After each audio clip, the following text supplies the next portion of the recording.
तो पश्चिम बंगाल चुनाव से मतगणना से ठीक पहले दिल्ली में बैठे लोगों के बीच में माहौल क्या है, ये जानने के लिए आज कॉफ़ी होम में आया हूँ। कुछ और लोगों से बातचीत का सिलसिला आगे बढ़ाता हूँ। आपका नाम क्या है?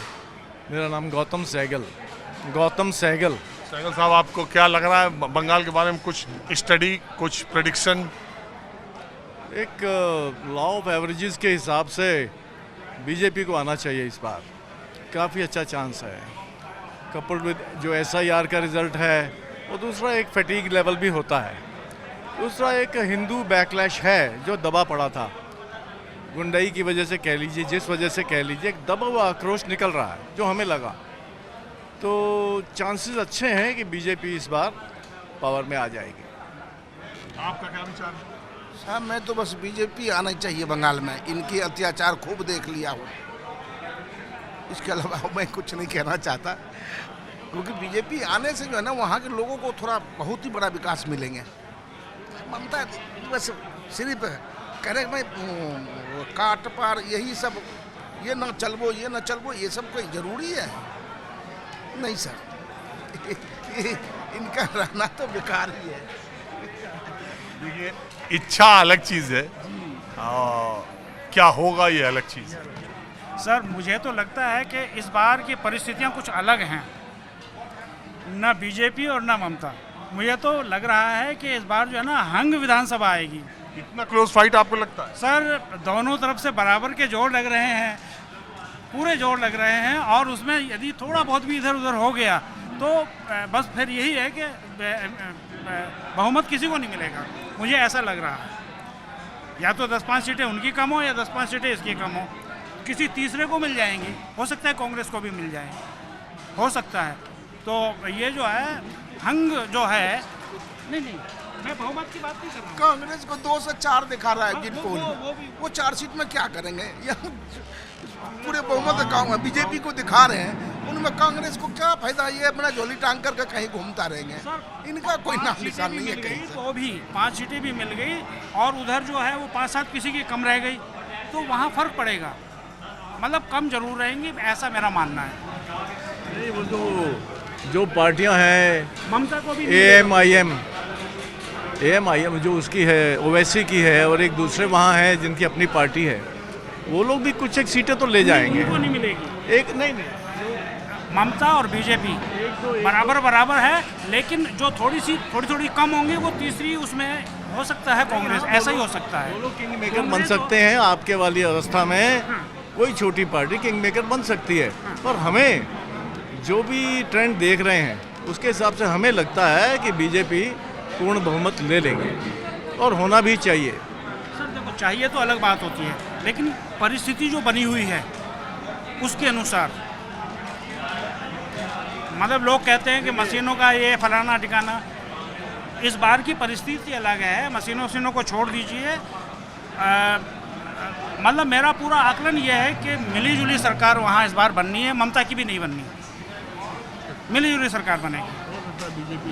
हाँ, बीजेपी चाहे बना ले, लेकिन बनेगी मिलीजुली सरकार। और यही एक आकलन मैं बता दूं, यही एक आकलन बेटर भी रहेगा। यदि किसी को मैनिपुलेट भी करना है तो वो इस तरह से कर ले तो बेटर रहेगा। और यदि ढेंगा दसौड़ी से कि बीजेपी को जीत गया और उधर ममता ने अपने जोर लगाए तो बहुत गलत हो जाएगा देश के लिए। यहाँ दिल्ली में भी देखा मैं, जब केजरीवाल जीतते थे तो मशीन ठीक, और जब बीजेपी जीत गया तो सब मशीन खराब। मैं हर राज्य में, हम लोग टीवी में ही देख रहे हैं सर, कि जो बीजेपी जहाँ जीत गया ना होगा नहीं, बस कर दिया हेरा फेरी, मशीन खराब हो गया। अब वही ममता जी अपना खूब लेके वो जोर लगा रही है कि मशीन खराब हो गया। तो तुम क्या कर रहे थे उस टाइम जब मशीन को चेक करके बैठे थे?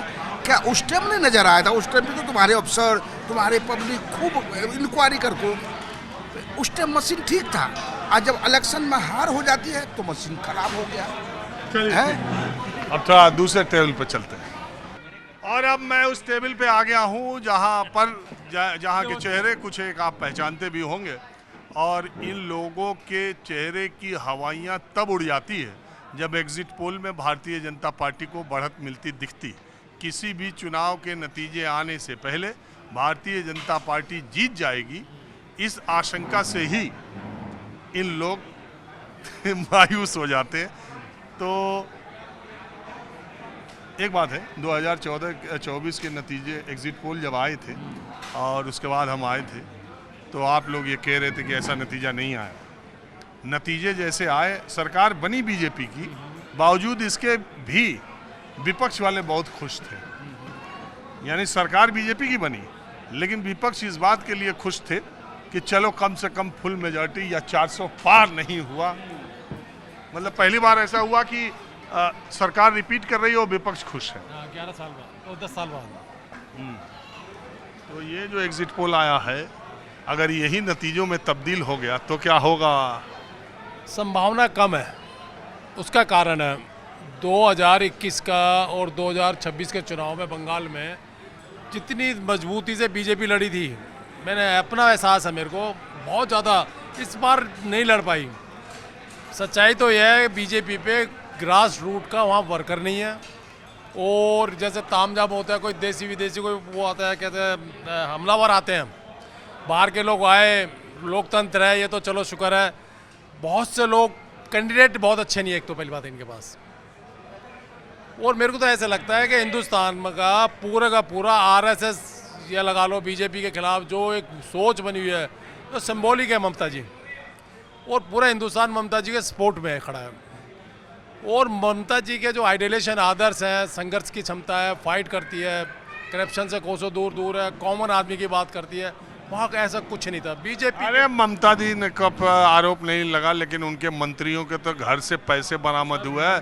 भ्रष्टाचार करप्शन का तो एकदम प्रूवन फैक्ट है कि कुछ एजेंसी कौन है, देखो ना एजेंसी कहाँ से आती है, कौन लोग हैं। अरे एजेंसी का गोली मारी है, एजेंसी का गोली मारी है, जो जिसके घर से पैसे मिल रहे हैं, सारी चीज। चुनाव चल रहे हैं, ईडी आ रही है, सीबीआई आ रही है, उठा रही है, जैसे अब ये लगाओ ना एजेंसी कौन है, यही तो लोग हैं। अगर कहीं वो बीजेपी में होते तो एकदम धुल जाते हैं सारे के सारे। आप स्थानीयता स्तर पर देखो ना, कोई बीजेपी का कार्यकर्ता तक इनके पास ऐसा नहीं है जो वहाँ। आप मोदी की देखिए, मेरे ख्याल से सबसे कम इस बार भाषण मोदी के में है, रोड शो मोदी के में। बंगाल में कोई रोड शो ही नहीं देखने के लिए, पब्लिक ही नहीं देखी इनकी मीटिंग में। मोदी अमित शाह की मीटिंग जितनी भी हुई है, अरे इतना अच्छा रोड शो हुआ, कलकत्ता में हुआ, दूसरे अब आप लोग देखना ही नहीं चाहे, यही तो समस्या है आपकी। पहली बार जबरदस्ती थोपा जा रहा है इलेक्शन, ये थोपा जा रहा है इलेक्शन मेरी अपनी सोच के हिसाब से। अच्छा छोड़िए, एग्जिट पोल आपके हिसाब से वैसा नहीं आएगा नतीजा, तो आपके हिसाब से नतीजा कैसा आएगा? और अगर टीएमसी आती है तो क्लोज फाइट होगी या एक तरफा हो? नहीं जी, ममता 200 के आसपास तक पहुंचेगी और बीजेपी मेरे को लग रहा है 77 से भी कम हो सकती हैं, मेरा अपनी आकलन है। क्योंकि ममता बीजेपी को है ना, पहली बार लगता है कि फाइट ढंग से कर नहीं पा रही वहाँ।